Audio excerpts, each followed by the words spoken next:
अस्सलामुअलैकुम। Programme night addition में हम आपको खुश आमदीद कहते हैं। नाजरीन, पॉलिटिकल पोलराइजेशन इस वक्त सियासी दुश्मनी से आगे बढ़कर सियासी नफरत जैसे फेज़ में दाखिल हो गई है। बर्दाश्त और सब्र जो सियासत का बुनियादी उसूल हुआ करता है वो अब एग्रेशन का रूप धार चुका है। मेरा इशारा यकीनन उन्हीं वीडियोज़ की तरफ है जो गुज़श्ता हफ्ते मुस्लिम लीग नवाज़ के रहनुमाओं के साथ हुआ। मियाँ नवाज़ शरीफ जिनेवा में जबकि मरीम नवाज़ उनके साथ थी, तो एक ख़ातून ने उन्हें ऐसे अल्फाजों से पुकारा जो ज़ाहिर है वो डिज़र्व नहीं करते थे, ऐसा नहीं होना चाहिए। फिर लंदन की एक ट्यूब में ट्रेन में वज़ीर दिफ़ा ख्वाजा आसिफ के साथ जो हुआ वो भी सब ने देखा। एक बुज़ुर्ग सियासतदान के लिए ऐसी गालम गलोच वाली ज़ुबान इस्तेमाल करना हरगिज़ किसी भी तरह से ये जस्टिफाइड नहीं है, ये नहीं होना चाहिए। इससे पहले साबिक चीफ जस्टिस काजी फायज़ ईसा और दूसरे कई लीगी रहनुमा इस नफ़रत या एग्रेशन को फेस कर चुके हैं। ज़ाहिर है पाकिस्तान में तो कानूनी कार्रवाई इस पर हो सकती है, की जा सकती है, और कुछ ओवरसीज़ की निशानदेही करके उनके खिलाफ कार्रवाई भी की गई है, लेकिन ओवरसीज़ पाकिस्तानी बाहर के ममालिक में ऐसे किसी कानून के ताबे नहीं है। लिहाजा ये जो अदम बर्दाश्त का कल्चर है हमारे यहाँ, ये बढ़ता जा रहा है, which is wrong. Tehreek Insaf ने भी 3.5 साल हुकूमत की, उन्होंने कोई दूध और शहद की नहरें तो नहीं बहा दी थी, तो ये लोग भी बाहर जाते हैं, ये लोग भी अमेरिका, लंदन, यूरोप हर जगह जाते हैं, तो इन्होंने भी मुल्क के लिए कुछ ख़ास तो कुछ नहीं किया था। पंजाब में करप्शन उरूज पर थी, वो कहानियाँ ज़बान ज़द आम हैं, वहाँ इनके साथ ऐसा क्यों नहीं होता? मैं ये नहीं कह रही कि होना चाहिए, जस्टिफाई तभी होगा। बात यह है कि आपने अपने वर्कर्स की ट्रेनिंग क्या की है। नून लीगी हमने तो नहीं देखा कि कभी PTI के किसी रहनुमा के साथ बाहर ऐसे कुछ हुआ हो। लीगी कारकुनान ने कभी ऐसी नफ़रत का इजहार नहीं किया। तो सवाल ये है कि सियासत में बढ़ती तलखी को कैसे रोका जा सकता है? इसकी क्या वजह है? इसकी कि तहरीक इंसाफ की मकबूलियत के साथ होने वाली रियासती ज़्यादतियाँ हैं, जो हुकूमती सलूक है वो है, जो लोग हैं उनके गुस्से की, और ऐसा सलूक जो किसी से ढका छुपा नहीं है। क्या ये जस्टिफाई करता है कि नून लीग के साथ ये सलूक किया जाए इस तरीके से? दूसरी तरफ जहाँ तहरीक इंसाफ की 24 नवंबर की एहतजाजी कॉल हुकूमत के लिए चैलेंज बनी हुई है, वहीं पर इसकी सबसे बड़ी इत्तेहादी जमात पाकिस्तान पीपल्स पार्टी भी अब हुकूमत से खुश नज़र नहीं आ रही है। Timing is very important.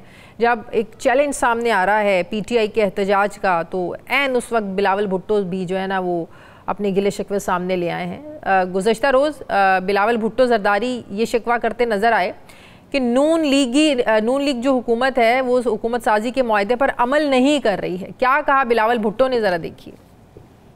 हमारा जो मुस्लिम लीग का और पाकिस्तान पीपल्स पार्टी का मुआहदा हुआ उसका खिलाफ वर्जी हो रहा है। सियासत तो इज्जत के लिए किया जाता है, और माजरत के साथ इस वक्त वफाक में ना इज्जत दिया जाता है और ना ही सियासत किया जा रहा है। मुझे तो अपना नाम जुडिशल कमीशन से एहतजाजन विथड्रॉ करना पड़ा, इसलिए हुकूमत वक्त ने जो हमसे आइन साजी के वक्त बात तय की कि पीपल्स पार्टी और मुस्लिम लीग की बराबरी की नुमाइंदगी होगी जुडिशल कमीशन में, उस बात से वो पीछे हटे, तो मैंने एहतजाजन अपना नाम भी विथड्रॉ किया और मैं उस मीटिंग में मौजूद नहीं था।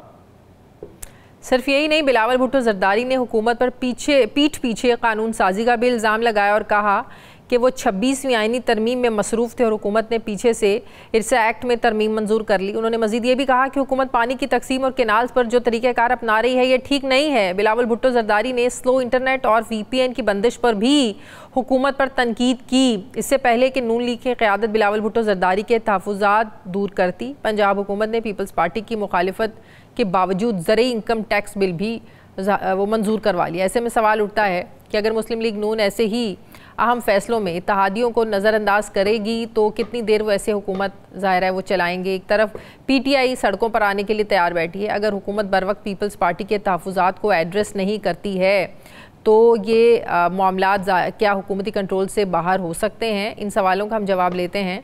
साबिक वफाकी वज़ीर खुर्रम दस्तगीर साहब नून लीग के सीनियर रहनुमा हैं, नून लीग में एक मोतबर आवाज़ हैं, जो मियाँ नवाज़ शरीफ की तरह सियासी इख्तलाफात को भी बड़े धीमे लहजे से उनको डील करना आता है। पाकिस्तान के सियासी कल्चर को वो बखूबी समझते हैं, बल्कि हवाओं का रुख आइंदा क्या होगा इस पर भी बड़ा ज़बरदस्त उनके पास इंफॉर्मेशन होती है, सिचुएशन को भांप लेते हैं। मेरे साथ मौजूद हैं खुर्रम दस्तगीर साहब। अस्सलाम वालेकुम, बहुत बहुत शुक्रिया खुर्रम साहब आपका। खुर्रम दस्तगीर साहब, सबसे पहले तो जो अब पाकिस्तान पीपल्स पार्टी नाराज़ है, टाइमिंग आपको लगता है कि बड़ी सोच समझ कर चुनी है बिलावल भुट्टो ने गिले शिकवों की, शिकायतों की? एक तरफ तहरीक इंसाफ सड़कों पर आने के लिए तैयार बैठी है और दूसरी तरफ बिलावल भुट्टो अब नाराज़ हो रहे हैं। पीपल्स पार्टी के साथ आपको मालूम है कि 2006 में 18 साल पहले जब शहीद बेनज़ीर भुट्टो और मोहम्मद नवाज शरीफ ने मिसाक जमहूरियत साइन किया था, तो हमारी एक मुखालफत के बावजूद एक बुनियादी अंडरस्टैंडिंग है कि हमें इस मुल्क को जमहूरियत के जरिए और आइन की सरबुलंदी के लिए चलाना है। उसमें इख्तलाफात होंगे मुख्तलिफ इशूज़ के ऊपर, इकनॉमिक पॉलिसी पे जिसना आपने एग्रीकल्चर टैक्स का जिक्र किया उस पर हमारे इख्तलाफात हैं, लेकिन ये एक चैलेंज मैं समझता हूँ पीपल्स पार्टी को साथ रखने का और उनके साथ मुस्तकिल मुशावरत करने का, ये तो अपोजिशन से ज़्यादा अहम चैलेंज है मियां शहबाज शरीफ की गवर्नमेंट के लिए।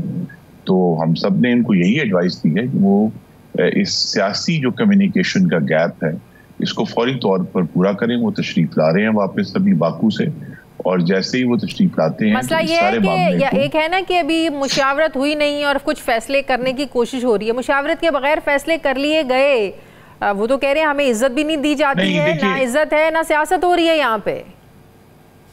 जी, वो उनकी राय, इसकी तौजीह बेहतर वही दे सकते हैं, लेकिन सदर जरदारी इस वक्त इस्लामाबाद में मौजूद हैं बतौर सदर के, तो कोई कम्युनिकेशन में रुकावट नहीं है।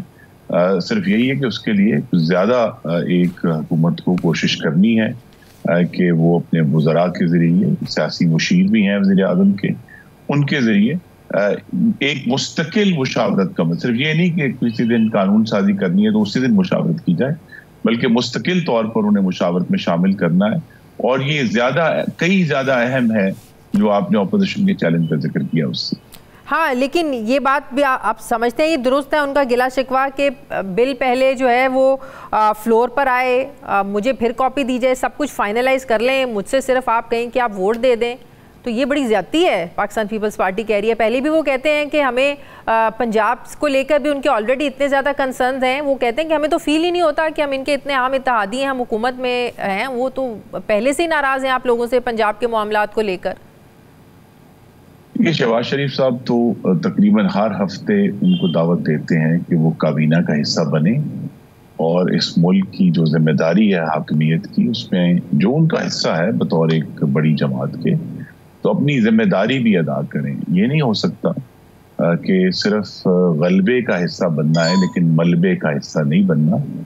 हमने मुश्किल फैसले करने हैं और उसमें पीपल्स पार्टी की हमें हमेशा पहले PDM गवर्नमेंट में भी हिमायत हासिल रही है और अभी भी हर मौके पर उन्होंने बहुत अच्छे तरीके से गवर्नमेंट को सपोर्ट किया और 26वीं तरमीम को तो लीड किया उन्होंने। हाँ। तो लिहाजा एक बड़ी अच्छी बुनियाद मौजूद है और उनकी जो अगर कोई ऐसी शिकायत भी हैं, कोई ऐसी शिकायत नहीं है जिसे दूर ना किया जा सके। तो यही मेरी जो अभी आपने बात की है कि गलबे का सिर्फ हिस्सा ना बने, मलबे का भी हिस्सा ले, मतलब कि कुछ जिम्मेदारियां भी उठाएं, तो ऐसे कौन से मामलात हैं जिससे पाकिस्तान पीपल्स पार्टी भागती है और वो जिम्मेदारी उठाना नहीं चाहती है कि कल को हम लोग जवाब देना हो? जब निगरान जी, आपको मालूम है इसमें जो सीरियस इश्यूज हैं पाकिस्तान में, वो सरकारी तहवील में जो इदारे हैं उनको जो प्राइवेटाइज करना है या उनके अंदर स्ट्रक्चरल रिफॉर्म लेकर आना है, वो एक चैलेंज और पीपल्स पार्टी हमेशा उसकी मुखालिफ रही है। तो उनको भी इस एक ऐसे तरीके से हमें ये अब पाकिस्तान की मुईशत इसकी मुताबिल नहीं हो सकती कि हम अवाम के हजारों अरब रुपए हर साल जो हैं इन सरकारी महकमों की इनएफिशिएंसी में ज़ाया कर दें। तो हमें अवाम के लिए पीपल्स पार्टी को इस पर कन्विंस करना है और उसका जो बेहतर तरीका है वो उस पर बार बार कह भी चुके हैं कि वो सिर्फ आउटराइट सेल के मुखालिफ हैं। वो चाहते हैं कि पाकिस्तान की अवाम की ओनरशिप का कुछ हिस्सा जो है इन सब इदारों में उसको रिटेन किया जाए, तो जो कि बड़ी माकूल तजवीज़ है। लेकिन ये कि इसके साथ जो शहबाज शरीफ साहब की हुकूमत है उसके सामने अब बहुत बड़े चैलेंजेस तो उन्होंने निपट लिए हैं। अल्हम्दुलिल्लाह महंगाई भी पहले से कम है और जो सियासी चैलेंज उठ रहा था उसको भी उन्होंने 26वीं आईनी तरमीम के तहत उससे निपट लिया है। लेकिन अब जो उनके सामने चैलेंज है मुईशत के अलावा वो यही है कि वो अपनी जो हवारी जमात है पाकिस्तान पीपल्स पार्टी, उसके साथ मुस्तकिल उनको अपने लूप में रखें। और दूसरा चैलेंज ये है कि वो जो हुकूमत के सारे अल्हम्दुलिल्लाह जो अचीवमेंट्स हैं उसको बेहतर तरीके से अवाम के सामने कम्युनिकेट लेकिन ये सब कैसे हो सकता है?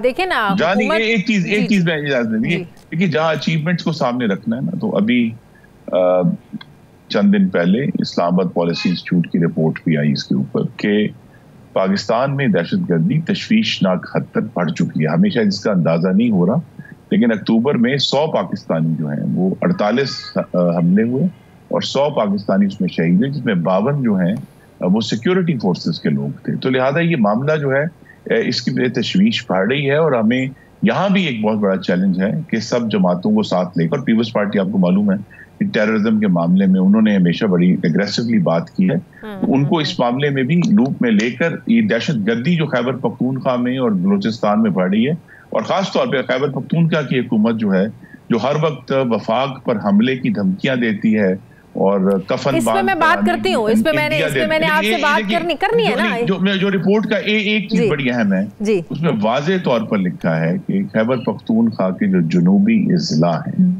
वहां सूबाई हुकूमत की रिट खत्म हो चुकी है और वो रात को वहां तहरीक तालिबान और उनके जो साथी गिरोह हैं वो वहां जुनूबी इज़ला में बाकायदा तौर पर रात को सड़कों पर गश्त करते हैं। तो यह जो असल चैलेंजेस हैं पाकिस्तान के, हमें उस पर बात करनी है। और जो अपोजिशन का जी एहतजाज हो रहा है, नहीं हो रहा, कल होगा, 24 को होगा, उससे ज्यादा अहम बात यह है कि पाकिस्तान के अवाम की जानें और उनके माल की हिफाजत करें और ये दहशतगर्दी का चैलेंज है उससे निपटें। अच्छा, पाकिस्तान पीपल्स पार्टी जिस तरीके से समझती है कि उनको इम्पोर्टेंस मिलनी चाहिए, लेकिन आप समझते हैं कि अब फैसलों में शामिल होने के लिए या फैसलों में अपनी उन्होंने ज़ाहिर है कोई रिकमेंडेशन देनी है, फैसलों में येस और नो कहना है, अपना गुड एंड बैड्स बताना है, तो वो आप समझते हैं कि कैबिनेट में शमूलियत इसके लिए बहुत ज़्यादा ज़रूरी है? आप अपनी इजारादारी भी रखना चाहते हैं, लेकिन जिस सर्कल में फैसले होते हैं आप उस सर्कल का हिस्सा बनना ही नहीं चाहते हैं, तो इम्पोर्टेंस आपको कैसे मिलेगी? क्या पाकिस्तान पीपल्स पार्टी इस वजह से कैबिनेट का हिस्सा नहीं बनती है कि वो जवाबदेह होना ही नहीं चाहती है अवाम के आगे? जी, ये बिल्कुल आपकी दुरुस्त सोच है। जो सारे मुश्किल मामलात हैं, IMF के साथ जो पाकिस्तान की एक मुश्किल डील हुई है, वो आसान फैसले नहीं है, उसको इम्प्लीमेंट करना है। और बहुत सारे जो मुईशत के अंदर स्ट्रक्चरल इश्यूज अब खड़े हो गए हैं, मसलन अभी बिलावल साहब ने पानी का जिक्र किया। अब ये सारे ऐसे मामलात हैं जिनको सिर्फ जज्बात या सूबाइयत की बुनियाद पर हल नहीं किया जा सकता, उसमें हमें कहीं ना कहीं शफाफियत और जिम्मेदारी भी लेकर आनी है। और हमने ये देखा है, बिलावल साहब मेरे साथ उस काबीना में वफाकी वजीर थे, मेरे कॉलीग थे, कि जब आप काबीना के अंदर होते हैं तो आपके सामने वो सारी जो रेलेवेंट इंफॉर्मेशन है, या वो तमाम शवाहिद हैं जिनकी बुनियाद पर फैसले होने हैं, वो आपके सामने आते हैं रूटीन में, क्योंकि आप वहां मौजूद हैं। लेकिन जब आप मौजूद में नहीं होते तो फिर ना ही आपको वो इन्फॉर्मेशन मिलती है, ना ही आपके सामने वो शवाहिद आते हैं। तो लिहाजा आप सिर्फ फैसलों को क्रिटिसाइज कर सकते हैं, लेकिन उसके पीछे जो सोच होती है या जिस बुनियाद पर वो फैसला करते हैं उससे आप आगाह नहीं होते, तो बड़ा आसान हो जाता है क्रिटिसाइज करना। जिस तरह मैंने कहा कि अगर कोई भी अगर हुकूमत सख्त एक्शन लेने का फैसला करती है, जिस तरह दहशतगर्दी बढ़ रही है, तो वो बड़ा आसान है क्रिटिसाइज करना कि नहीं हम तो जो है किसी फौजी ऑपरेशन के हक में नहीं है। लेकिन हकीकत यही है कि ये सारे इश्यूज बड़े सीरियस हो रहे हैं और इस पे सब जमातों तो इसके लिए क्या नून लीग कायल करने की कोशिश कर रही है पाकिस्तान पीपल्स पार्टी को? आप कैबिनेट का हिस्सा बने या पाकिस्तान पीपल्स पार्टी के कुछ कहा जाता है कुछ खास मुतालिबात हैं काबीना में शामिल होने के लिए, जिसके लिए वक्त चुना है? एक तरफ पाकिस्तान तहरीक इंसाफ के एहतजाज की कॉल है, वो हुकूमत के लिए चैलेंज है, और दूसरा ऊपर से लाके उन्होंने अपना एक प्रेशर डाल दिया है हुकूमत पर। कोई खास इसका आपको लगता है कि टाइमिंग इज इम्पॉर्टेंट अपने मुतालिबात मनवाने के लिए? नहीं, मैं नहीं समझता कि टाइमिंग इतनी अहम है। पिछले 8 महीने में गालिबन वज़ीर-ए-आज़म साहब 1 दर्जन से ज़्यादा दफ़ा उन्हें दावत दे चुके हैं, और ये बात कम नोट की गई है कि अभी भी बहुत सारी कलीदी वजारतें जो हैं वो खाली हैं, वो इस वक्त एडिशनल चार्ज पे हैं। इसीलिए कि पीपल्स पार्टी से बारहा ये कहा गया है कि आप आकर हुकूमत का हिस्सा बने। लेकिन अगर वो हुकूमत का हिस्सा नहीं भी बनते तब भी ये एक जमहूरी सियासी मैनेजमेंट का हिस्सा है कि अब आपके जो एलाइज हैं उनके साथ इंफॉर्मेशन भी शेयर की जाए और उनकी जो देखें, जब वो ऐवान में वोट देते हैं तो जिम्मेदारी तो वो उठा लेते हैं, ये नहीं होता कि उन्होंने जिम्मेदारी नहीं उठाई, लेकिन ये कि वो जो डे टू डे गवर्नेंस के इश्यूज हैं उसमें जो उनको इंफॉर्मेशन देना जरूरी है, तो वो अगर कैबिनेट में होंगे तो बेहतर होगा, लेकिन जो एक मुस्तकिल मुशावरत का अमल है। और लेकिन आइन साजी के वक्त ऐसा मुआहदा क्या हुआ था जिस पर वो नाराज हो गए हैं कि आइन साजी के वक्त मुआहदा हुआ, आइन साजी तो जाहिर है हो गई, हुकूमत का काम हो गया, वो अमल दरामदी नहीं हो रहा, ऐसा क्या मुआहदा था? जी, वो जब तक खुद नहीं बताएंगे तो फिर हुकूमत भी उसको रिवील नहीं करेगी, लेकिन ये कि जो भी इशूज हैं, जैसे मैंने कहा कि इंशाल्लाह अगले हफ्ते वज़ीर-ए-आज़म इस्लामाबाद में मौजूद होंगे और जो भी इशूज हैं उनको हम हल करने के लिए बिल्कुल बड़ी मुस्बत सोच के साथ तैयार। सही। अब आते हैं पाकिस्तान तहरीक-ए-इंसाफ के एहतजाज की तरफ। उनके 24 नवंबर को जो कॉल दी है, अब बात यह है कि हुकूमत तो अभी तक उसको सीरियस नहीं ले रही है। ख्वाजा आसिफ साहब भी एक प्रोग्राम में कह रहे थे कि उन्होंने इतनी बार कॉल दी है, एहतजाज कोई नई बात नहीं है, तो लगता है कि कहीं ये वो वाला मामला ना हो जाए, शेर आया, बाद में तो कुछ लोगों ने सीरियस लिया, लेकिन बाद हर दफ़ा जब झूठ होता था कुछ निकलता ही नहीं था, लेकिन एकदम फिर वो आ भी जाता है, तो कहीं आप लोगों के साथ भी वो ना हो जाए, शेर आया, आप लोग सीरियस ही नहीं लें और वाकई एकदम शेर आ जाए। नहीं, हम सिर्फ उसको सीरियसली लेते हैं और इस हद तक ज़रूर लेते हैं कि उनके जो लीडरान हैं वो दिन में 12 दफ़ा गर्दान करते हैं कि जी एहतजाज हमारा आईनी हक है। तो जिस आर्टिकल 19 में इजहार राय की आज़ादी लिखी हुई है, उसके आखिर में उस पर एक पाबंदी दी कि इंसाइटमेंट टू एन ऑफेंस, एक जुर्म करने की तरगीब या जुर्म पर उकसाने को आईनी तहफ़्फ़ुज़ हासिल नहीं।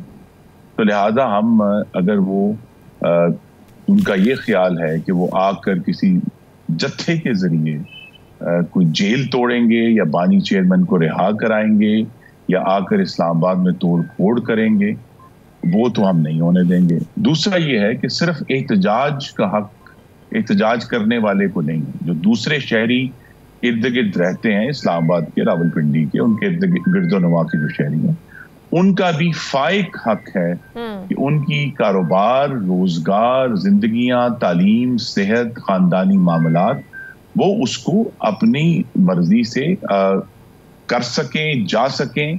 तो लिहाजा उनकी भी जो हिफाजत, दूसरे सिर्फ एहतजाजियों का हक नहीं है, दूसरे शहरियों का भी हक है जिसकी हिफाजत हमारा फर्ज है। तो लिहाजा इसका एक बैलेंस है। पहले भी एक दफा इनको ऑफर की गई थी कि अगर आप जिस तरह इस्लामाबाद के बिल्कुल करीब एक उनको मैदान ऑफर किया गया था कि वो आकर वहां जलसा करें, उन्होंने किया था, तो आकर अगर कर लें, वहां अगर बैठना भी चाहें जरूर बैठें। लेकिन अगर उनका ये ख्याल है कि वो आकर डी चौक में पूरे मुल्क को और ख़ास तौर पे पाकिस्तान की जो बैनुल-अक़वामी साख है उसको यरगमाल बनाएंगे, जिस तरह इन्होंने IMF को खत लिखकर और दूसरे अभी अमेरिका में एक लॉबिंग फर्म हायर की और कहा कि जी हम माफ़ी मांगते हैं कि जो हमने अमेरिका के खिलाफ बयानात दिए, तो अगर उनका ये ख्याल है कि वो पाकिस्तान की बैनुल-अक़वामी साख को नुकसान पहुंचाएंगे, ये हम नहीं होने देंगे। लेकिन अब लगता ऐसे है कि PTI का एहतजाज कामयाब हो या ना हो, अभी तक तो पिछले कुछ अरसे से नाकाम ही हो रहे हैं,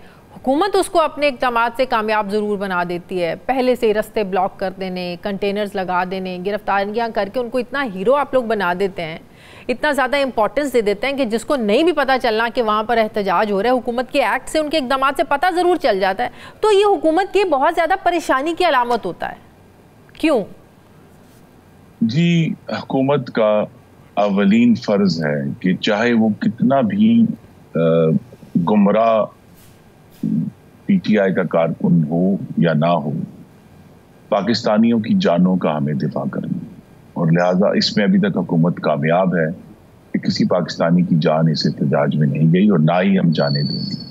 यही एक गैर मामूली एहतियात का तकाजा है जो हम आप देखती हैं कि रास्ते बंद हो गए। कोशिश यही की जाती है कि किसी तशद्दुद के बगैर इन एहतजाजों को रोका जाए, और अभी भी हमारी यही कोशिश है कि इसको जो डी चौक है, जिसमें हमने बहुत ज्यादा डिसरप्शन पहले से बर्दाश्त कर चुके हैं, अगरचे अभी भी डी चौक पर सबसे ज्यादा तशद्दुद और आंसू गैस फेंकने का रिकॉर्ड तहरीक इंसाफ का है। फरवरी 2021 में जब इन्होंने सरकारी मुलाजमों पर एक बहुत ही बदतरीन तशद्दुद किया था।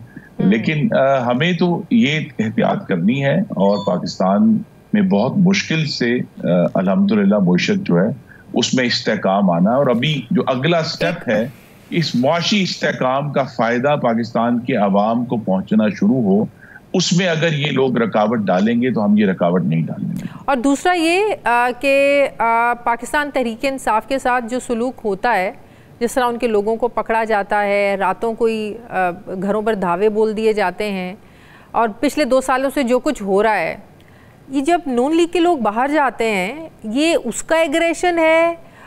लोग तहरीक इंसाफ से या इमरान खान को इतना ज़्यादा सपोर्ट करते हैं कि उनके साथ होने वाली ज़्यादतियों को बर्दाश्त नहीं कर सकते। लेकिन इसका ये मतलब, मैं ये जस्टिफिकेशन मत समझें इसको कि जस्टिफिकेशन है कि जो कुछ इनके साथ यहाँ हो रहा है तो आप बदले में किसी को गाली दें, गालम गलोच करें, विच इज़ रॉन्ग। तो ये उस चीज़ का आप लोगों को एग्रेशन लगता है, जैसे मैंने अपने इंट्रो में भी जिक्र किया? बदले के लफ्ज से सख्त इख्तलाफ करूंगा। पहली बात तो यह है कि जो 9 मई के मामले में गिरफ्तारियां हुई हैं उस पर ज़ाहिर लोगों को इख्तलाफ हो सकता है, लेकिन वो भी रियासत के ऊपर एक हमला था। उसके अलावा जो ये मुस्तकिल इल्ज़ाम लगा रहे हैं, और अभी 3 हफ्ते पहले 26वीं आईनी तरमीम पर भी इन्होंने बहुत बड़े बड़े इल्ज़ाम लगाए कि जी 15 अरब की ऑफर की गई, हमारे इस MNA को पकड़ लिया गया, उसको, लेकिन ये इन अब बल्कि 4 हफ्ते हो गए हैं, संडे को हो जाएंगे। इन 4 हफ्तों में किसी एक इल्जाम का सबूत भी पेश नहीं कर सके, और आज भी हम इंतजार कर रहे हैं कि अपने जो ये हर दफा एक एलेज करते हैं कि जी हमारे साथ ये जुल्म हो गया। पहली तो बात यह है कि इनको दिखाना है कि कहाँ जुल्म हुआ है, और वो अभी तक नहीं दिखा सके। दूसरा ये है कि ये जो मुस्लिम लीग नून के माहिदीन के साथ बदतमीजी है, ये अब पहली बात, ये उन हर जमात के लीडर का ज़र्फ उसके कारकुनों के अमल में नजर आता है। तो मोहम्मद नवाज शरीफ के जो कारकुन हैं, उनका जो ज़र्फ है, उनका जो एक बुनियादी एहतराम है पाकिस्तानियों के लिए, वो हमारे कॉन्डक्ट में नजर आता है। और इमरान खान का जो एक तशद्दुद और बुग़्ज़ और इंतकाम का जो मिजाज है, लेकिन अभी देखिए, आपके नाज़रीन से बड़े अदब से अर्ज करूंगा, जो ख्वाजा आसिफ साहब के साथ हुआ है, ये एक रेड लाइन क्रॉस हुई है। उनको कत्ल की धमकी दी गई है, और उनको बाकायदा कहा गया है कि एक हथियार का नाम लिया गया कि आपको जो है हम एक खंजर के जरिए हम आपको कत्ल करेंगे। तो लिहाजा अब ये मामला जो है ये सिर्फ गुफ्तगू तक नहीं रहा, और ये एक ऐसी चीज है, कत्ल की धमकी, जो दुनिया के हर मुल्क में काबिल ताज़ीर है। इसको पकड़ा जाएगा इंशाअल्लाह। ठीक है, बहुत बहुत शुक्रिया। साबिक वफाकी मुस्लिम लीग नून के सीनियर रहनुमा खुर्रम दस्तगीर साहब मेरे साथ थे। बहुत बहुत शुक्रिया आपका। मुझे ब्रेक लेने नाज़रीन, वापस आते हैं एक छोटे से वक्फे के बाद।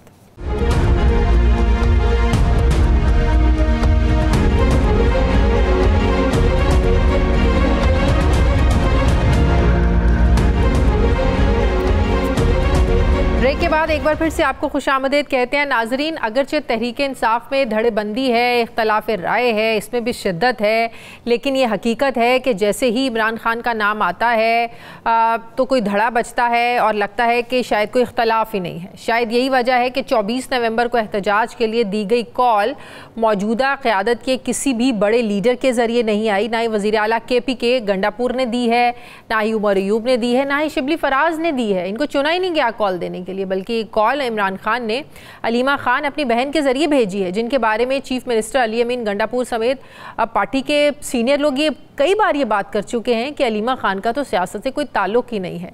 वैसे तो अभी भी पार्टी के अंदर से ये खबरें आ रही हैं कि 24 नवंबर को एहतजाज की जो कॉल है, पार्टी क़यादत जो है, सीनियर जो लोग हैं, बड़े रहनुमा हैं, वो इससे खुश नहीं हैं। उन्हें फाइनल कॉल की टाइमिंग और ग्राउंड रियलिटीज़ पर तहफ़्फ़ुज़ात हैं। वो इस फाइनल कॉल को कॉल ऑफ यानी वापस लेने के लिए वो चाहते हैं कि अडयाला जेल जाएं, इमरान खान से हम बात करें कि ये वक्त ठीक नहीं है।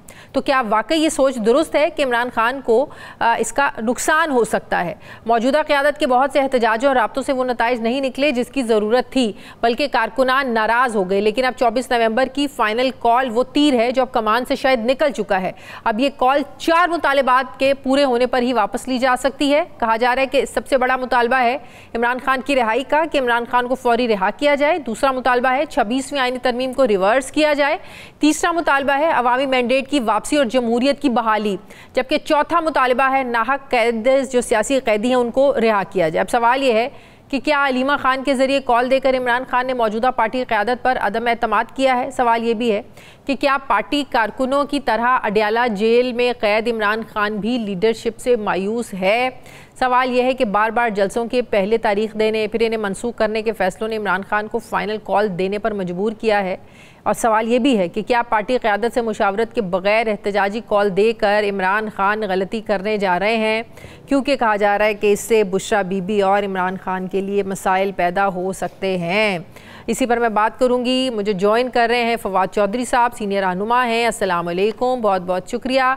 फवाद चौधरी साहब, आपका पीटीआई के मामलात को बखूबी आप जानते हैं। आप तो हमेशा ये बात करते रहे हैं कि जो एहतजाज करने का एक वक्त था, टाइमिंग हमेशा सियासत में बहुत इंपॉर्टेंट होती है। आपने हमेशा ये बात की है कि 8 फरवरी के बाद एहतजाज पर निकलना चाहिए था, जब इमरान खान को पकड़ा तब निकलना चाहिए था, लेकिन ये सब कुछ नहीं हुआ। उसके बाद हमने देखा कि जब जब एहतजाज की कॉल दी तहरीक इंसाफ ने, वो एहतजाज नाकाम ही हुआ है, वो अपने मकासद को पूरा नहीं कर सका। लेकिन अब की जो एहतजाज की कॉल है, डू यू थिंक कि ये दुरुस्त वक्त है जब इमरान खान को भी बहुत से मुकदमात में ज़ाहिर ज़मानत मिली, बुशरा बीबी ज़मानत पर हैं, उनको रिहाई मिल चुकी है, ये वक्त दुरुस्त नहीं है?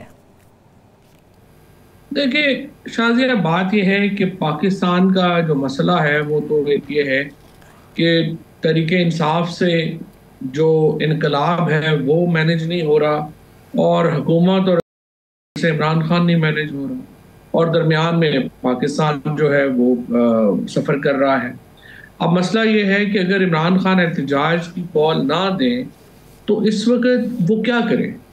टाइमिंग की भी बात आपकी दुरुस्त है। फिर मेरी नज़र में अलाइंस पहले होना चाहिए किसी भी बड़ी तहरीक से पहले, क्योंकि इसमें तो कोई शुबा नहीं है ना कि पीटीआई ही मुल्क की सबसे मकबूल जमात है, इमरान खान ही सबसे बड़े लीडर है पाकिस्तान के, इसमें कोई दो राय नहीं है। सिर्फ ये है कि इसको चैनलाइज कैसे किया जाए। सिर्फ मकबूलियत या पॉपुलैरिटी तो इनफ नहीं है, तंजीम नहीं है कि जो कि लोगों को चैनलाइज कर सके, बाहर निकाले। जिस तरह बांग्लादेश में था कि एक स्टूडेंट फेडरेशन थी, ऊपर से नीचे तक उन्होंने लोगों को चैनलाइज कर लिया, स्टूडेंट्स निकल आए। इस तरह का कोई पीटीआई का सेटअप नहीं है। दूसरा, पीटीआई हो, पीपल्स पार्टी हो, पीएमएलएन हो, देखिए ये जमातें मिलिटेंट नहीं है। ये इनके ऊपर अगर बंदूकों वाले चढ़ जाएं या कोई डंडे सोटे लेके लोग चढ़ जाएं तो ये उसका तशद्दुद का मुकाबला तशद्दुद से नहीं कर सकते। ये एक्चुअली एक अच्छी बात है कि मुल्क की नेशनल पार्टीज जो हैं वो वोट के जरिए ही तब्दीली ला सकती हैं, उनके पास मिलिटेंट पावर नहीं है। बदकिस्मती से हमारे जो अरबाब इक़्तिदार हैं वो इस चीज़ को भी अगले की कमजोरी समझ रहे हैं। और बिल्कुल सही बात है, हम जैसे लोग जो हैं जो कि बंदूकें उठा के पहाड़ों पे नहीं चढ़ सकते, हम लोग तो लिमिनेट हो जाएंगे। हमें तो लिमिनेट कर भी दिया पॉलिटिक्स से, छोटे मुक्के मार के निकाल दिया। आप कह रहे हैं कि इमरान खान के पास कोई ऑप्शन नहीं है, वो फाइनल कॉल ना दे तो क्या करें? आपको भी इस पाकिस्तान हमारे मुल्क की तारीख का पता है ना, धरनों से, ऐसे जलसों से या ऐसी कॉल से कभी कैदी भी रिहा हुए हैं पाकिस्तान में? फवाद, कभी ऐसे हुआ है? नहीं, एहतजाज से जाहिर चीजें तो हुई हैं। फवाद चौधरी की बहाली का मामला हो या कोई और बात हो, ये सारे मामला जो हैं वो हुए एहतजाज से ही है ना, वो इशू नहीं है। कामयाब एहतजाज, अयूब खान यहाँ पे गए हैं, याहिया खान गए हैं, ये सारे लोग कामयाब। परवेज मुशर्रफ साहब आपके सामने लॉयर्स मूवमेंट में जो बड़े एहतजाज नहीं भी थे तो उसके नतीजे में ये लोग गए हैं। तो ऐसा नहीं है कि एहतजाज पाकिस्तान में कोई इनफेक्टिव रहा है, एहतजाज बड़ा इफेक्टिव ही रहा है। लेकिन असल बात यह है कि यही जो एहतजाज है इमरान खान का, इसको जिस सख्ती का सामना है, जिस तरह से बंदूक का और लाठी का सामना है, उससे पाकिस्तान कमज़ोर हो रहा है। और इमरान खान को एक सियासी हकीकत माने बगैर पाकिस्तान आगे नहीं बढ़ पा रहा। सो इमरान खान जब एहतजाज की कॉल देते हैं तो कतई नजर इस बात के कि आप ये कहें, अब आप बेसिकली तो आप देखें ना कि एहतजाज को डील कैसे किया गया, यानी आपने अपने ही लोगों के ऊपर जो कैदों जिस तरीके से सलूक किया है, लोगों के घरों में घुस के, औरतों को अगवा करके, बच्चों को उठा के तशद्दुद का निशाना बना के सोसाइटी के अंदर तफरीक कितनी पैदा कर दी है। तो अब सवाल ये है कि जब ये इस तरह के एहतजाज को आप इस तरह से निपटेंगे तो फवाद फिर जब आप ये तनकीद करते हैं कि मौजूदा जो लीडरशिप है उसमें इतना दमखम ही नहीं है कि लोगों को बाहर निकाल सकें, दूसरी तरफ आपको भी इस रियलिटी का पता है कि जब लोग बाहर निकलते हैं या जो लीडरशिप है, सीनियर लोग हैं, पार्टी के जो लोग हैं, उनके घर वालों के साथ क्या सलूक होता है, तो फिर तो ये जस्टिफाई करता है कि वो लोग चुप करके घरों में बैठे तो बेहतर है। कौन बर्दाश्त करेगा किसी की बीवी को पकड़ लिया जाए, कौन बर्दाश्त करेगा किसी के बच्चों को पकड़ लिया जाए, तो फिर लीडर में दमखम कहाँ रहेगा कारकुनान में? नहीं, मैं आपसे यही तो अर्ज कर रहा हूँ ना कि या तो आप बंदूक बरदार हो जाए, बंदूकें उठा लें और आप भी जो है वो मुकाबला कर लें, लेकिन ये तो मुल्क के लिए अच्छा नहीं होगा। और कोई भी मुतशद्दिद जो एहतजाज होगा उसके नतीजे में सोसाइटी को, मुल्क को शदीद नुकसान पहुंचेगा। दूसरी सूरत यह है कि आप अलायंस, अपोजिशन अलायंस बनाएं। जब JUI, जमात इस्लामी और GD और PTI मिलके एक एहतजाज की कॉल देते, उसका कलर बिल्कुल मुख्तलिफ होता।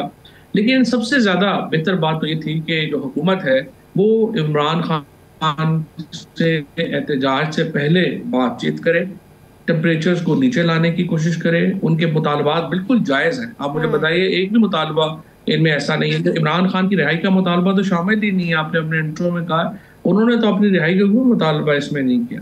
नहीं, हमेशा ये गंडापुर साहब तो हमेशा ये बात करते हैं कि जब तक इमरान खान को बाहर नहीं लेके आएंगे हम तो वापस नहीं जाएंगे। पिछले चंद हफ्तों में 10 बार ये बात दोहरा चुके हैं गंडापुर।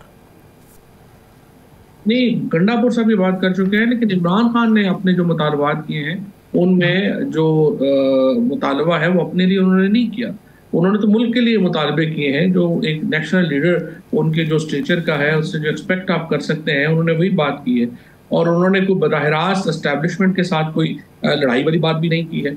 जो उन्होंने बातें की हैं वो बड़ी जायज़ बातें हैं। उसके ऊपर हुकूमत को, एस्टेब्लिशमेंट को चाहिए कि इमरान खान साहब से बातचीत करें और ताकि टेम्परेचर मुल्क में नीचे आए। यहाँ पे देखिए ना, अगर आप 24 को इमरान खान का एहतजाज होगा, आप देखिएगा 22 को हुकूमत कामयाब कर देगी एहतजाज। वो यहाँ पे सारे कंटेनर लगाएंगे, लोगों को गिरफ्तार करेंगे, कज़ाब आया होगा। ऐसे माहौल में एहतजाज तो वैसे ही कामयाब हो जाना है। तो 24 की तो नौबत ही बाद में देखेंगे आती है नहीं आती, क्या होता है। तो उनका कोई अब अमल दखल तो उस तरीके से लग नहीं रहा है, जबकि PTI जो है वो यही समझती है कि जब भी बात होगी तो उधर ही बात होगी, क्योंकि फ़ायदा ही उनके साथ बात करने का जिसके पास ताकत है। तो वो तो कभी भी पिछले कुछ अरसे से इस मूड में नहीं लग रहे हैं कि तहरीक इंसाफ के साथ बात हो या सियासी इंटरफेरेंस हो। देखिए, अगर नहीं लग रहे तो फिर आना चाहिए ना। ये तो कोई बात ना हुई कि मुल्क भी नहीं चल रहा और आप कह रहे हैं हम बातचीत भी नहीं करना चाहते। 2 साल या तो आप इमरान खान का कोई पॉलिटिकल ऑल्टरनेटिव आप क्रिएट कर लेते हैं। हुकूमत तो सीरियस ही नहीं ले रही इस एहतजाज को। वो कहते हैं इनके तो एहतजाज बड़ी बार हुए और जिस तरह के एहतजाज होते हैं ये सबको पता है। वो तो सीरियस ही नहीं ले रहे, उनके सर पे तो कोई भार नहीं है। हुकूमत के सर पे तो किसी किस्म का भी कोई भार नहीं है। वो तो स्विट्जरलैंड चले जाते हैं इलाज भी कराना हो, उन्हें तो स्मॉग का भी इशू नहीं है। उन्हें कोई पाकिस्तान के अंदर इस वक्त जो गुर्बत, बेरोजगारी, टैक्स की भरमार, इन चीज़ों से भी कोई भार नहीं है। लेकिन पाकिस्तान की अवाम जो है वो तो तंग है ना इस सारे निज़ाम में, और उन्हें समझ नहीं आ रहा कि आखिर हमने इससे निकलना कैसे है, करना क्या है। सो मेरी नज़र में पाकिस्तान इस वक्त एक बहरान का शिकार है, सियासी बहरान का शिकार है, और हुकूमत को संजीदा होना चाहिए पाकिस्तान को इस बहरान से बाहर निकालने के लिए। अच्छा, बलूचिस्तान और सिंध के लोगों को कहा गया है कि आप लोग अपने अपने उधर सूबे में एहतजाज करें। तो अगर मुल्क और सब सूबों के कायदीन PTI के लीडर्स निकलते तो वो बड़ा एहतजाज होता, ज़बरदस्त एहतजाज होता। इस स्ट्रैटेजी को कुछ समझ में आती है कि बलूचिस्तान और सिंध वालों को कहा है कि आप उधर ही रहें? देखिए, पाकिस्तान में कोई नॉर्मल सिचुएशन तो है नहीं कि सिंध से काफिले चलेंगे तो उन्हें इस्लामाबाद पहुंचने दिया जाएगा। लिहाजा बजाय इसके कि वो एक कम तादाद में लोग वहां से निकले जिन्हें रास्ते में उठा लिया जाए, पकड़ लिया जाए, उसको उन्होंने कहा वहीं पे ठहर जाए। मेरे ख्याल में तो अगर आप मुझसे पूछे तो मेरे लिए, मैं तो समझूंगा कि बेस्ट एहतजाज तो होगा ही ये कि आप डिवीजन वाइज एहतजाज का ऐलान कर दें और एक दिन पिंडी बंद हो, एक दिन लाहौर बंद हो, एक दिन गुजरात, रावलपिंडी, मियांवाली, ये सारे डिस्ट्रिक्ट जो है वो एक एक करके बंद हो, तो उसका इम्पैक्ट शायद महीनों चल बंद इन किस सेंस में बंद हो? क्या कारोबारी जिंदगी बंद हो, क्या बंद हो? जाहिर है वहाँ हड़ताल होगी, लोग निकलेंगे, जो कि एक कानूनी तरीका है पुरअमन एहतजाज का। लेकिन आपको लगता है जो सिचुएशन यहाँ पर आपकी मईशत की चल रही है, ये आम बंदा अफोर्ड कर सकता है?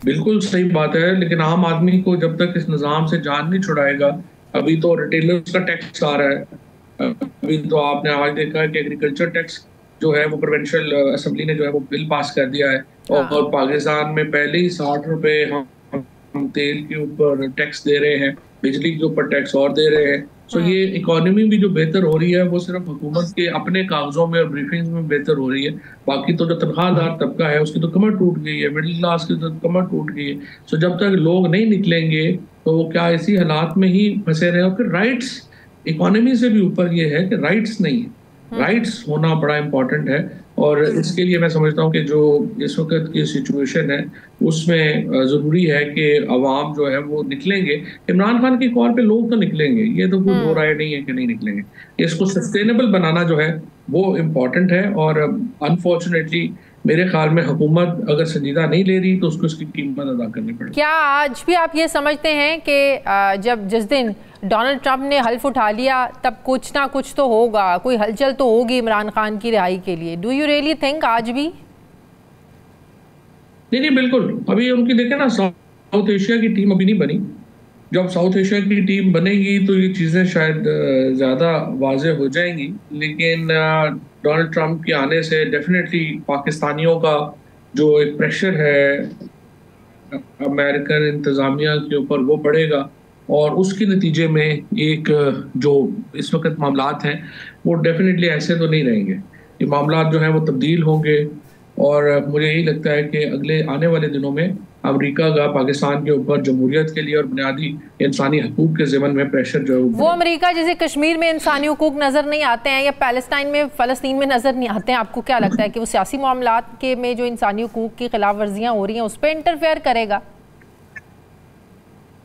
तो वॉरफेयर तो ऐसे ही होता है ना, हमें भी लाहौर में नजर नहीं आते हैं, हमें भी जो है इस्लामाबाद में जो कुछ हो रहा है नजर नहीं आता होगा, ये तो फिर पॉलिटिक्स है। ठीक है, बहुत शुक्रिया सीनियर रहनुमा फवाद चौधरी साहब, मेरे साथ शुक्रिया आपका। नाज़रीन, मुझे प्रोग्राम में एक ब्रेक लेनी है, वापस आते हैं एक वक्फे के बाद।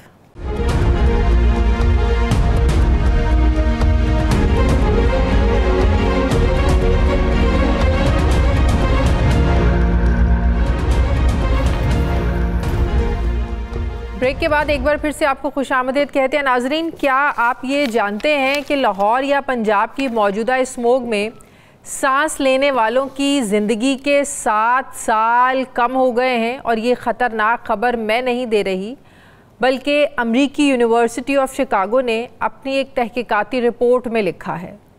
नाजरीन, 5 दिसंबर 1952 ये वो वक्त था जब स्मोग ने लंदन को तारीकी में डबो दिया था और दिन के औकात पे भी अंधेरा छा गया था।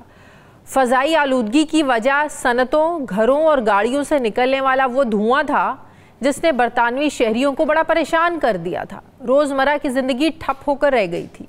जहरीली फ़ज़ा में सांस लेने वाले लगभग 4000 शहरी जान से गए थे। आलूदगी हद से बढ़ी तो 1956 में बरतानिया की पार्लियामेंट ने क्लीन एयर एक्ट पास किया, जिसमें सनती और घरों से निकलने वाले धुएं को कंट्रोल करने के लिए शहरों और देहातों में स्मोक कंट्रोल एरियाज़ बनाए गए, जहां सिर्फ ऐसे ईंधन जलाए जाते जिनका धुआं कदरे कम होता, और घरों के मालिकान को सब्सिडी दी गई ताकि वो सर्दी से बचाव के लिए कोयले के इस्तेमाल की बजाय बिजली के हीटर वगैरह चलाने का उसका अरेंजमेंट करें, बंदोबस्त करें। ज़्यादा धुआं छोड़ने वाली गाड़ियों पर भारी जुर्माने लगाए गए।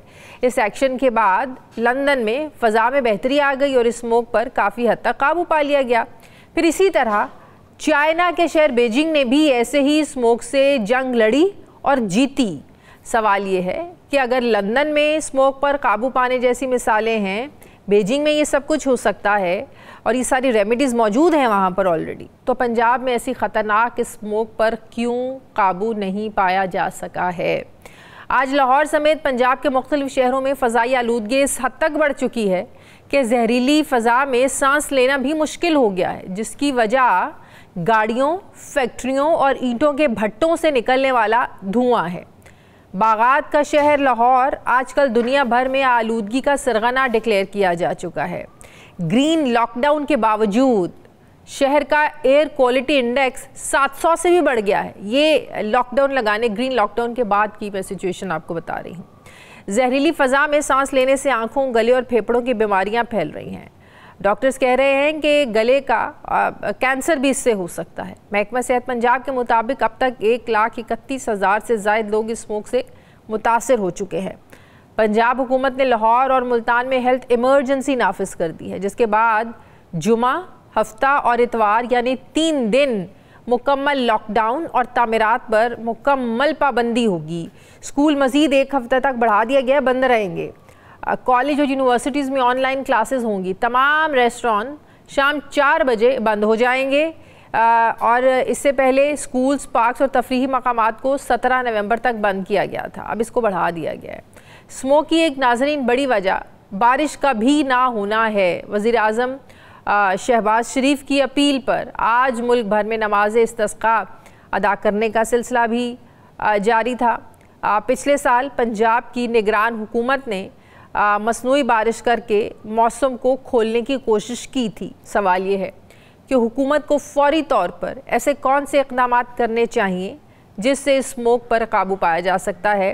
क्या हर गुज़रते साल के साथ इस हवाले से मुश्किलात में मज़ीद इजाफ़ा होता रहेगा? हम सब कुछ बंद भी कर रहे हैं, उसके बावजूद जो एयर क्वालिटी इंडेक्स है वो 700 से बढ़ गया है, तो इसका हल क्या है? मैं बात करूंगी। मुझे ज्वाइन कर रहे हैं अहमद राफ़ी आलम साहब, ये एक्सपर्ट हैं माहौलियात के। अस्सलाम वालेकुम, बहुत बहुत शुक्रिया राफ़ी साहब आपका। राफ़ी साहब, जैसे मैंने अपने इंट्रो में बताया कि लंदन में और बीजिंग में ये सब कुछ हो चुका है और बहुत पहले हो चुका है, लेकिन उन्होंने किस तरीके से इस मसले पर काबू पाया? क्या हमारे यहाँ ये काबू पाना मुश्किल है, सिवाय इसके कि हम रेस्टोरेंट्स बंद कर दें, हम स्कूल्स बंद कर दें, दुकानें जल्दी बंद करा दें, इसके अलावा कोई हल नहीं है क्या? अस्सलाम वालेकुम और शो पे बुलाने का बहुत बहुत शुक्रिया। लंदन की आपने जो मिसाल दी कि 1956 में इन्होंने कोशिश की और वहाँ फिर हवाई आलूदगी जो है कम की, मगर आपको मैं ये याद दिलाऊं कि लंदन में जो लंदन फॉग कहलाया जाता था वो को 150 साल रहा था। चार्ल्स डिकन्स जो थे उसके बारे में लिखा करते थे। उनके जो आर्टिस्ट हैं टर्नर जैसे, वो पेंटिंग्स में फॉग डाला करते थे। 150 साल वो हवाई आलूदगी उस शहर में रही थी। और फिर 56 के इलेक्शन के बाद जब कंजर्वेटिव गवर्नमेंट को हटाकर एक नई लेबर गवर्नमेंट को लेकर आए थे, फिर लेबर गवर्नमेंट ने फिर वो सोशलिस्ट इकदामात उठाए, घर लोगों को दिए, साफ हवा लोगों को दी। तो हाँ, एक इतनी देर कभी कभी लगती है। और मैं जब इधर पाकिस्तान का समझता हूँ, मैं आपको ये भी बताऊं कि जो आपने कहा लाहौर स्मॉग जो सर्दियों में आता है, ये ना लाहौर का मसला है, ना स्मॉग का, ना सर्दियों का। ये तो पाकिस्तान भी नहीं, पूरा काबुल से कलकत्ता तक एक पूरे खित्ते का मसला है। और ये सर्दियों का नहीं है। जो गाड़ियां आज, जो सनत आज चल रही है वो जून में भी चल रही थी, उतना ही धुआं पैदा होता है।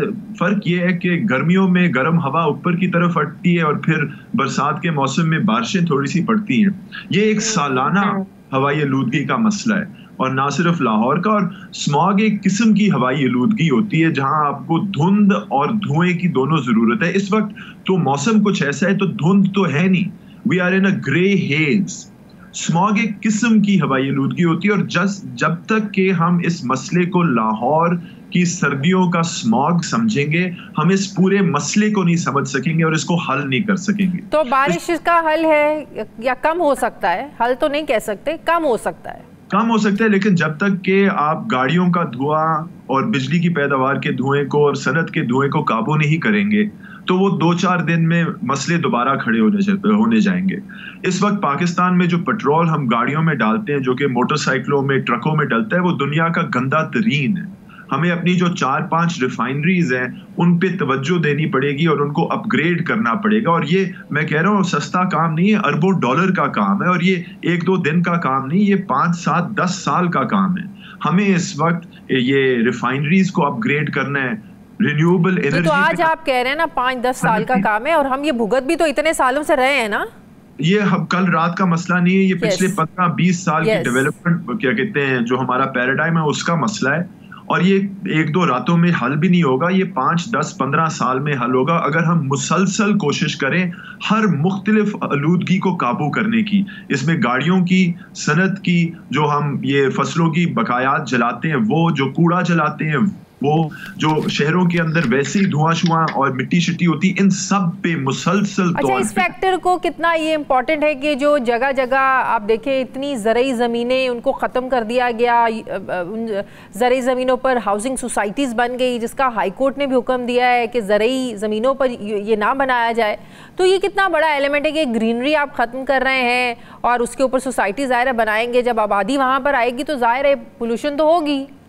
जी, इसके जवाब के लिए मेरे पास कुछ ऐसा डेटा नहीं है, चूंकि इस वक्त पंजाब और पाकिस्तान में उस तरह के हवाई आलूदगी के मॉनिटर नहीं है जो हमें साइंटिफिक तौर पे बता सके। लेकिन हाँ, अपने एक्सपीरियंस से मैं बिल्कुल बता सकता हूँ, जब आप ज़राई ज़मीन शहर के लिए तब्दील करते हैं तो 20 साल बाद वहाँ मिट्टी, धुआं, गाड़ियाँ और क्या कहते हैं एग्जॉस्ट आपको मिलेगी। तो I can tell you from anecdotal experience कि ये जो है मसला, हमारे शहर जो है ये भी मसला है, शहर के डिजाइन को भी चेंज करना पड़ेगा, पब्लिक ट्रांसपोर्ट में इन्वेस्टमेंट करनी पड़ेगी, बिजली की पैदावार तब्दील करनी पड़ेगी, और अपना पेट्रोल का मयार बेहतर करना पड़ेगा, फसलों की बकायात की जलाने के सिलसिले को, ये सारी चीजें मैडम, सारी चीजें एक वक्त, everything has to be rolled out over a decade. और फिर भी मैं समझता हूं अगर हम ये 10-15 साल के लिए भी ये कोई 2-4 सालों की गेम भी नहीं है, इसमें साल लग सकते हैं। अभी आपने लंदन की भी मिसाल दी। अब हुकूमत जो ग्रीन लॉकडाउन जिसका हुकूमत जो इक़दामात कर रही है, स्कूल्स भी बंद हैं, आपको पता है कि कह रहे हैं कि बहुत ज़रूरी है घरों से लेकर वर्क फ्रॉम होम आप करें, ऑनलाइन क्लासेस हैं, रेस्टोरेंट्स बंद हैं, मतलब कि बिल्कुल हम उसी सिचुएशन में जा रहे हैं, उस तरह के लॉकडाउन में जा रहे हैं जो हमने कोरोना में भुगता है। लेकिन उसके बावजूद हमारा जो एयर क्वालिटी इंडेक्स है वो तो कंट्रोल नहीं हो रहा है।